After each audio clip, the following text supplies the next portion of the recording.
नमस्कार मित्रमैत्रिणींनो, आज आपण ऐकतोय सप्तपदी भाग 40. मागच्या भागात आपण बघितले हर्ष आणि मंजिरी मीनाक्षी आणि राहुलला त्यांच्या घरी घेऊन आले होते. अरुंधतीला हर्षने आधीच कळवले होते, त्यामुळे ती घरी त्यांची वाटच बघत होती. आता बघूया पुढे. मीनाक्षीला अरुंधतीने ओवाळून आत घेतले. तिच्या डोक्यावर प्रेमाने हात ठेवला. ती आणि राहुल दोघेही त्यांच्या पाया पडले. घरात कसा आनंदी आनंद वाटत होता. मंजिरीचा चेहरा तर अगदी प्रफुल्लित दिसत होता. तिच्या बहिणीच्या येण्याने ती किती खुश आहे ते दिसत होतं. मीनाक्षीला खूप दिवसांनी आपल्या माणसात आल्याने आनंद वाटत होता. दोघी बहिणींनी मिळून स्वयंपाक केला. रात्री सगळ्यांनी गप्पा गोष्टी करत सोबत जेवण केलं. बराच वेळ गप्पा मारल्या. मंजिरीने मीनाक्षीला आपल्या रूममध्ये झोपायला नेले. हर्षची रवानगी दुसऱ्या रूममध्ये झाली होती. राहुल गेस्ट रूममध्ये झोपला. सकाळी अरुंधती खाली आल्या तेव्हा मंजिरी आणि मीनाक्षी चहा पित होत्या. अरुंधती त्यांच्या बाजूला येऊन बसल्या. मीनाक्षी मात्र काळजीत दिसत होती. अरुंधती तिला नोटीस करत होत्या. मंजिरी त्यांच्यासाठी चहा आणायला किचनमध्ये गेली. काय झालं बाळा, किती टेन्शनमध्ये दिसतेस, अरुंधती म्हणाल्या. आई बाबा मला बघून काय रिॲक्ट करतील याचं टेन्शन आलंय मला, मीनाक्षी म्हणाली. आनंदच होईल त्यांना, तू टेन्शन कशाला घेतेस, आणि आम्ही आहोत ना. राहुल फार छान मुलगा आहे, त्यालाही एक्सेप्ट करतील, काळजी नको करू, अरुंधती तिच्या डोक्यावर हात ठेवत म्हणाल्या. मम्मा तुम्ही फार छान आहात, नशीबवान आहे आमची मंजू, मीनाक्षी म्हणाली. आम्ही पण नशीबवान आहोत, फार लागवी आणि गोड मुलगी आहे मंजिरी, आणि तू पण. मी एका मुलीसाठी तरसत होते, मला 2 मुली मिळाल्या बघ, आहे की नाही मी नशीबवान, अरुंधती तिच्याकडे बघत म्हणाल्या. खरंच मंजिरी म्हणते तशाच आहात तुम्ही, खूप प्रेमान. अगं सासूबद्दल असं सांगायचं असतं का, खरंच ही मुलगी पण ना, सांगायचं सासू फार खाष्ट आहे, अरुंधती मंजिरीकडे बघत म्हणाल्या. हो मी तेच सांगते, तुमच्या ऐकण्यात काही वेगळं आलेलं का, मंजिरी किचनमध्ये येऊन त्यांच्या गळ्यात हात घालून म्हणाली. मग ही मीनाक्षी काय वेगळंच सांगते, अरुंधती तिच्या गालावर हळूच चापट मारत म्हणाल्या. काय ग ताई, काय सांगितलंस माझ्या सासूबाईंना, मंजिरी मीनाक्षीला डोळा मारत म्हणाली. खरंच किती छान वाटतं असं वातावरण, अगदीच मायले की वाटत आहात तुम्ही, मीनाक्षी म्हणाली. तिथे हर्ष आणि राहुलसुद्धा आले. माझी मम्मा माझी राहिलीच नाही ग मीनाक्षी, ही आली तेव्हापासून सारखी तिचीच बाजू घेत असते, मला तर अगदी पर्क करून टाकलं, हर्ष गालफून उगवून म्हणाला. बापरे हर्ष जिजू, तुमची तर कंडिशन फारच सिरियस आहे, मीनाक्षी हसत म्हणाली. बस झालं, तसंही आता 2 मुली आहेत मला, तुझा नाही लाड करणार मी, अरुंधती म्हणाल्या. That's not fair mamma, Harsh तिच्याकडे डोळे बारीक करून बघत म्हणाला. मीनाक्षी आणि राहुल एकमेकांकडे बघून हसत होते. मीनाक्षी त्याला डोळ्यांनीच काही विचारत होती. तो खांदे उडवत माहीत नाही म्हणत होता. तुमचे दोघांचे काय इशारे चाललेत हा, एकांत पाहिजे असेल तर बोला की बाहेर जाऊन, हर्ष पण त्या दोघांकडे बघत म्हणाला. नाही रे तसं काही नाही, तू उगाच नको गैरसमज करून घेऊ, राहुल म्हणाला. मग काय आहे सांग तरी, सांगण्यालायक असेल तर, हर्ष म्हणाला. तुझी आई वागेल का माझ्याशी असं, मीनाक्षी विचारते. पण मला कसं कळणार, तो मीनाक्षीकडे बघत म्हणाला. का नाही, मीनाक्षी लवकर आपलेसं करेल त्यांना. राहुल तू बोललास का घरी, कधी भेटणार आहेत त्यांना, अरुंधती म्हणाल्या. आंटी मी आज घरी जायचा विचार करत आहे, खूप दिवसांपासून कॉन्टॅक्ट नाही, त्यामुळे काळजी करत असतील, राहुल म्हणाला. त्याआधी तुम्ही दोघं माझ्यासोबत पोलीस स्टेशनला चला, त्या रुचीची तक्रार करूया, म्हणजे ती काही त्रास देऊ शकणार नाही तुम्हाला, हर्ष म्हणाला. पण ती चिडून आणखी काही इजा तर करणार नाही आम्हाला, आणि तिची तक्रार घेतील का, तिच्या जास्त ओळखी आहेत, राहुल म्हणाला. मी बोललो आहे कमिशनरसोबत, तक्रार दाखल करा म्हणाले, आणखीही काही पुरावे आहेत माझ्याकडे, ती सुटत नाही आता, हर्ष म्हणाला. ठीक आहे पण सावधगिरीने हर्ष, अरुंधती म्हणाल्या. हो मम्मा, तू मंजिरी आणि मीनाक्षीच्या आईबाबांना बोलवून घेतेस का, त्यांच्याकडे गेलो तर गोंधळ होईल, आजूबाजूला जास्त घरेत आहेत ना, इथे जरा शांततेने होईल, आधीच सांगू नकोस मीनाक्षी आलेली ते, हर्ष म्हणाला.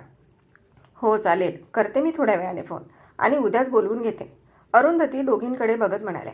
मीनाक्षीला आईबाबांना भेटण्याची उत्सुकता पण होती, आणि तिला भीतीही वाटत होती की तिचे आईवडील काय रिॲक्ट करतील, तिची धडधड उगीच वाढली होती. मीनाक्षी आणि राहुल दोघेही हर्षसोबत पोलीस स्टेशनला गेले. त्यांनी रुचीच्या विरोधात रितसर कंप्लेंट केली. पोलिसांनी रुचीला चौकशीसाठी पोलीस ठाण्यात बोलवले. ती दुपारी तिथे हजर राहणार होती. हे तिघे कंप्लेंट लिहून घरी गेले. थोड्या वेळाने राहुल त्यांच्या घरी जाणार होता. अरुंधतीला ऑफिसला गेल्या होत्या. हर्ष लंच करून जाणार होता. चौघे पण लंच करायला बसले होते. गप्पा गोष्टी सुरू होत्या. मीनाक्षी आणि राहुलच्या डोळ्यात एकमेकांपासून दूर जाण्याचं दुःख साफ दिसत होतं. इतके महिने सोबत राहिले होते दोघं आणि आता अचानक विरह येणार होता. जेवणात दोघांचं लक्ष नव्हतं. राहुल, तुझं सामान पॅक झालं का? जा मीनाक्षी, मदत कर त्याला, हर्ष दोघांना म्हणाला.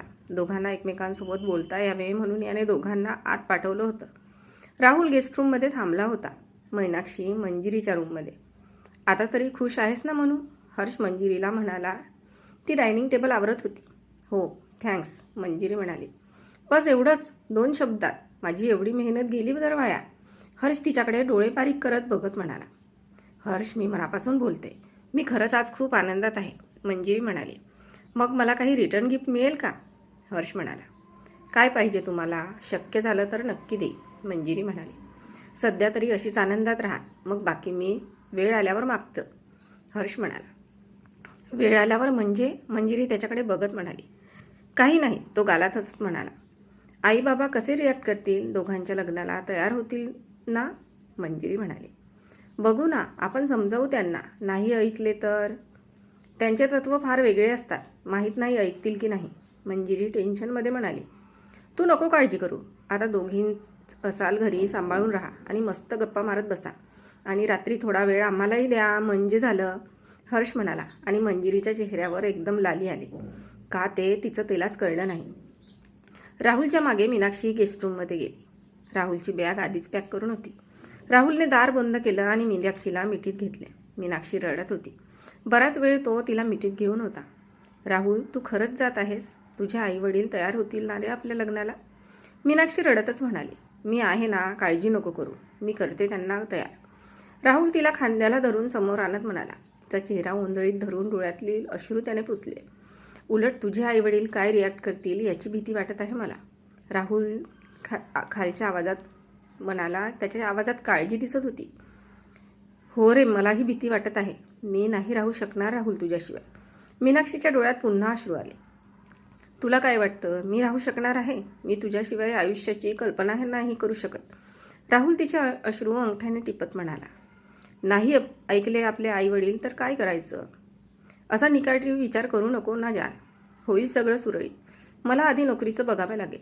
त्याशिवाय तुझे आईवडील लग्नाला तयार होतील असं मला तरी वाटत नाही, राहुल म्हणाला. हो का? हो ना, नोकरीही शोधावी लागेल. हर्षला का नाही विचारत? त्याच्या ऑफिसमध्ये असेल तर जॉब, मीनाक्षी म्हणाली. नाही मीनाक्षी, आधीच त्याने आपल्याला फार मदत केली आहे. आणखी काही अपेक्षा करणं मला तरी पटण्यासारखं नाही, राहुल म्हणाला. हो, तू म्हणतोस तेही बरोबर आहे. लागेल नक्की जॉब. मीही प्रयत्न करते, मलाही मिळेल.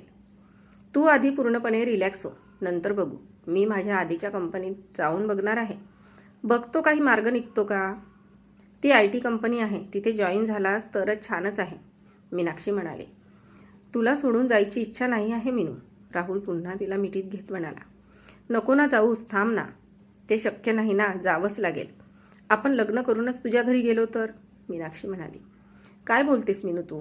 असं करून कसं चालेल, राहुल तिला समजावत म्हणाला. मला भीती वाटते रे. तू परत नाही आलास तर कशी जगेन मी तुझ्याशिवाय, सांग ना. त्यापेक्षा आपण आधीच लग्न करायला हवं होतं दिल्लीला असताना, मीनाक्षी म्हणाली.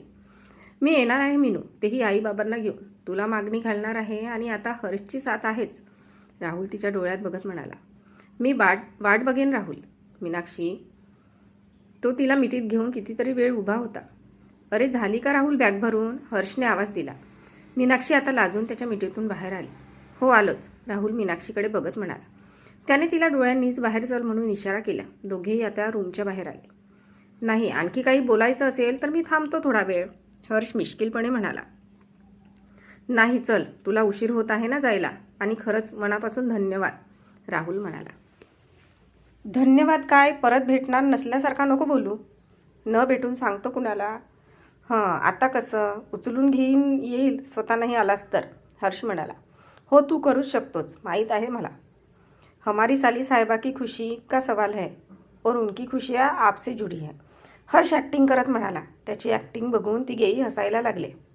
हर्षने गाडी काढली. राहुलच्या शेजारच्या सीटवर बसला आणि दोघेही निघून गेले. हर्ष त्याला स्टेशनवर सोडून ऑफिसला जाणार होता. राहुल गेल्याने मीनाक्षीचा चेहरा मात्र पडला होता. ताई नको ना उदासू, येणार आहे तो, सगळं ठीक होईल, मंजिरी तिला समजावत म्हणाली. माहीत नाही पण फार भीती वाटत आहे. नको नको ते विचार येत आहेत म्हणा. साहजिकच आहे, एवढं सगळं घडून गेलं, त्यामुळे चांगलं काही घडेल यावरचा तुझा विश्वास उडालाय, मंजिरी म्हणाली. हो, तसंही काही असेल, आणखी सारखी भीती वाटते. काही विपरीत तर घडणार नाही ना अशी. नाही घडणार, आपण सगळे आहोत ना सोबत. तुला काय वाटतं ग, काय रिॲक्ट करतील आई बाबा, मीनाक्षी मंजिरीला विचारत होती. सगळं खरं ऐकल्यावर त्यांना आनंदच होईल ग, आपली मुलगी पळून गेलेली नाही हे समजल्यावर, मंजिरी म्हणाली. तसं झालं तर फार बरं होईल. मलाही वाटत आहे की घरी जावे, आईच्या कुशीत झोपावे. आपल्या घराची फार आठवण येत आहे ग, इथे आल्यापासून तर जास्तच, मीनाक्षी भावूक होत म्हणाली. तुझी ही सुद्धा इच्छा पूर्ण होईल आणि मीही येणार आहे तुझ्यासोबत, मंजिरी म्हणाली. स्वप्न, भीती वाटते आता त्याचीसुद्धा, मीनाक्षी म्हणाली. मंजिरीचा फोन वाजला. माधवीचा फोन होता. आईचा फोन येतोय, मंजिरी म्हणाली. उचल ना, बघ काय म्हणते तर, मीनाक्षी मंजिरीने फोन उचलला. हॅलो आई, बोल ना, मंजिरी म्हणाली. तू कशी आहेस? मी मजेत आहे ग, तू कशी आहेस बाळा? आणि जावई बापू, तुझ्या सासूबाई कशा आहेत? माधवी विचारत होत्या. आम्ही सगळे छान आहोत ग. हो, छानच राहा. अगं, अरुंधती ताईंनी फोन केला सकाळी, उद्या बोलवलंय म्हणे आम्हाला. का ग, काही काळजी करण्यासारखं तर नाही ना बाळा? माधवी काळजीने विचारत होत्या. अगं, ते थोडं काम आहे महत्त्वाचं, असं समज सरप्राईज आहे तुमच्यासाठी. सोहमला पण आणा, तिघेही या, मंजिरी म्हणाली. पण काय आहे, काही सांगशील तरी? माधवी. अगं, आल्यावर कळेल की. काही काळजी करण्यासारखं नाही ना. आणि हो, तुझ्या काकूचा फोन आलेला, त्यांनाही बोलवलं म्हणे, त्या पण काळजी करत होत्या. काका काकू आणि वैभवला सुद्धा बोलवलं. या ग तुम्ही सगळे, म्हणजे कळेलच ना, मंजिरी म्हणाली.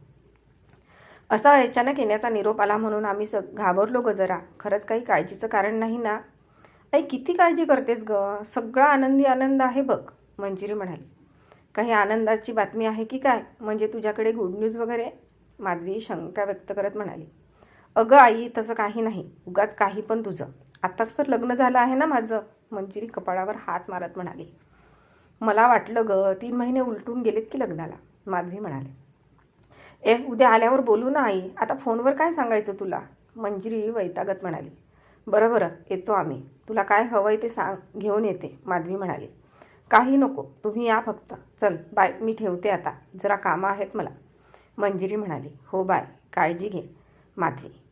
मंजिरीने फोन ठेवून दिला. काय म्हणाली ग काकू, मीनाक्षी म्हणाली. ते अचानक कशाला बोलवलं ते विचारत होती. बघू उद्या काय होतंय. मंजिरी, तुला एक विचारू, मीनाक्षी म्हणाली. तू आणि हर्ष अजून वेगवेगळे का ग, मीनाक्षी म्हणाली. ते असं अचानक लग्न झालं, त्यामुळे मला जरा ऑड वाटतंय त्यांच्यासोबत. मग हर्षच म्हणाले, आपण वेळ देऊया एकमेकांना, समजून घेतात तसं मला, मंजिरी म्हणाली. बराच वेळ झाला ना, अजून किती वेळ देणार आहात, मीनाक्षी. हो, आई पण ओरडली मागे मला, तिलाही लक्षात आलं सगळं. बघू आता, हर्षला आवडते मी, त्यांच्या डोळ्यात दिसतं मला ते, मंजिरी लाजत म्हणाली. आणि तुला, मीनाक्षी तिच्याकडे बघून मिश्किलपणे हसत म्हणाली. हो, म्हणजे आवडतात मलाही. मग कधी बोलणार आहेस हर्षला, मीनाक्षी. मी नाही बोलणार, मला राग आलाय त्या रुचीसोबत, मंजिरी बोलता बोलता गप्प झाली. मंजू, झालं गेलं विसरून समोर चालायचं, चुका कुणाकडूनही होतात, सारखंच तेच धरून ठेवल्याने कसं होणार. वाईट आठवणी मनाच्या एका कोपऱ्यात बंद करायच्या. हर्ष फार चांगला आहे, माफ करून टाक आणि एक नवीन सुरुवात कर, मीनाक्षी म्हणाली. ताई, तुझं पटलं मला, पण तरीही, मंजिरी. काही किंतु परंतु ठेवायचे नाही, मीनाक्षी म्हणाली. मंजिरी येऊन तिच्या कुशीत शिरली. काय ग वेडाबाई, मीनाक्षी. किती छान समजावून सांगतेस ग ताई, खरंच बरं झालं तू परत आलीस, नाहीतर बहिणीच्या प्रेमाला मी कायमची मुकले असते, मंजिरी म्हणाली. आणि मी सुद्धा, मीनाक्षी तिच्या केसात हात फिरवत म्हणाली. दुसऱ्या दिवशी मंजिरी, मीनाक्षी, हर्ष सगळे आवरून मीनाक्षीच्या घरच्यांची वाट बघत होते. मीनाक्षी रूममध्येच होती. तिची बाहेर यायची हिंमत होत नव्हती. अरुंधती सोफ्यावर बसल्या होत्या. मंजिरी स्वयंपाक आणि नाश्त्याची तयारी बघत होती. हर्ष आपलं लॅपटॉप घेऊन बसला होता, पण त्याचं कामात लक्ष नव्हतं. 10 वाजता मीनाक्षीच्या आईबाबांची गाडी आली.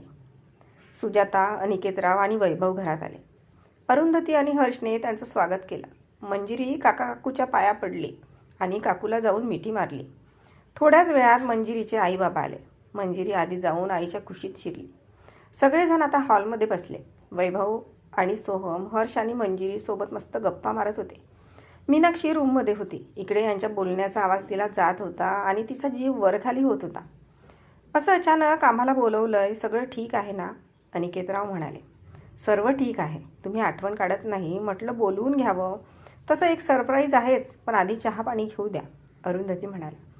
अनिकेतराव आणि अखिलेशराव जरा टेन्शनमध्ये होतेच. पोरीच्या हातून काही चुकलं तर नाही ना?